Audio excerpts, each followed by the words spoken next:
আলহামদুলিল্লাহি রাব্বিল আলামিন ওয়াসসালাতু ওয়াসসালামু আলা আশরাফিল আম্বিয়া ওয়াল মুরসালিন। ভাই, আলেমদের সাথে কখনো বেদবিমূলক আচরণ করবেন না, আলেমদের সাথে কোনো উচ্চবাচ্য আওয়াজ করবেন না। আলেমদেরকে মহব্বত করবেন, আলেমদেরকে রেসপেক্ট করবেন, আলেমদেরকে ভালোবাসবেন। আলেমরা নবীগণের ওয়ারিস, আম্বিয়া আলাইহিস সালামদের ওয়ারিস।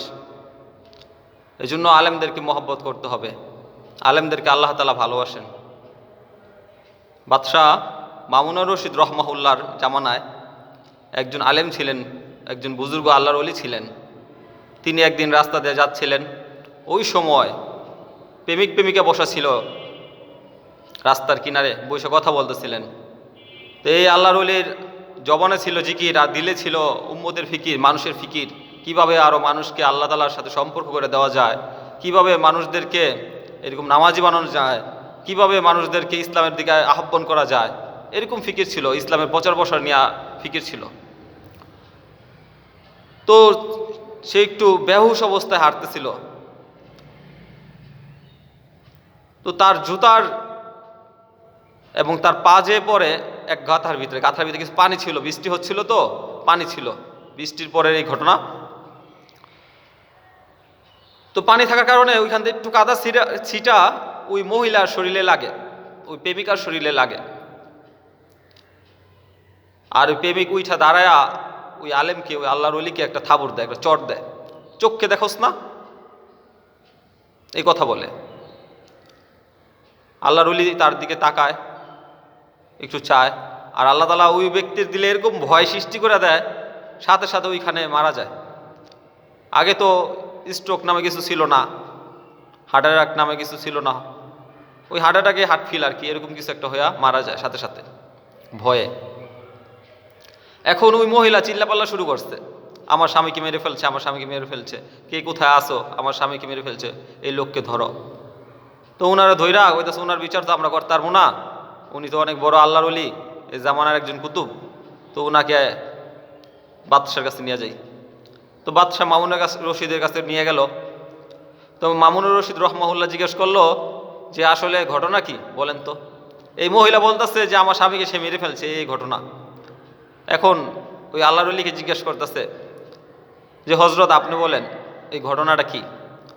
তো সে বলতেছে যে দেখুন,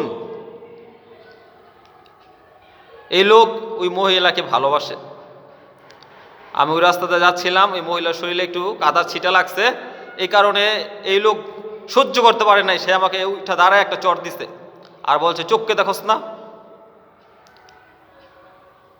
তো আমাকে আবার আরেকজন ভালোবাসে, সে যে আমার চট দিছে এইটা আবার তিনি সহ্য করতে পারে নাই, আর তার মায়ের দুনিয়ার বাইরে, তাকেও আমি ভালোবাসি, সেও আমাকে ভালোবাসে।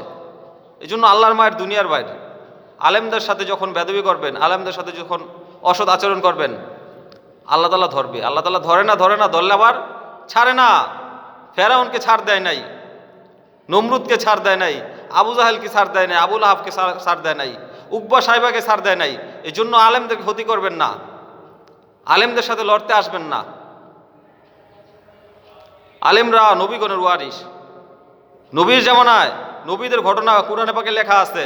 যেখানে মুসা আলাইহিস সালামের কথা লেখা, সেখানে ফেরাউনের কথা লেখা, যেখানে ইব্রাহিম আলাইহিস সালামের কথা লেখা, সেখানে নমরুদের কথা লেখা।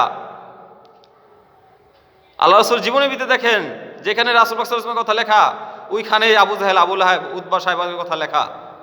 ধ্বংস করে দিচ্ছে আল্লাহ তাআলা, ধ্বংস হয়ে গেছে, শেষ পর্যায়ে আসা ধ্বংস হয়ে গেছে। আর সত্যের বিজয় সবসময় শেষেই হয়।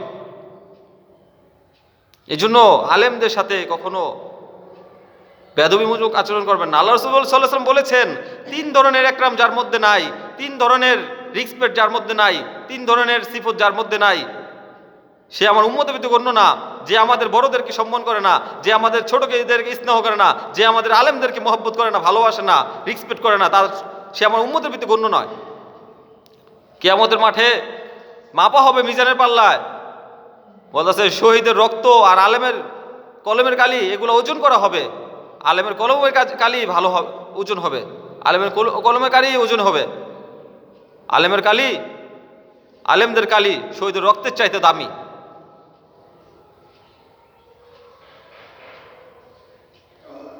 এক হাদিসে আছে আল্লাহ তাআলা পর্দার আড়ালে আলেমদেরকে নিয়ে বলবে, হে আমার উলামে হক, তোমরা বহু কষ্ট করছিলা, তোমরা দিনের রাহাবার ছিলা, তোমরা নবী না হওয়া সত্য নবীদের কাছ তোমাদেরকে দিছিলাম, এই জিম্মাদারি তোমরা পালন করছো, তোমাদেরকে এই জন্য ইলম শিখাইছি, তোমাদেরকে জাহান্নামে দিয়ে দিব না, যাও আজকে সব জান্নাতে যাও, বিনা হিসাবে জান্নাত দিয়ে দিব তাদেরকে।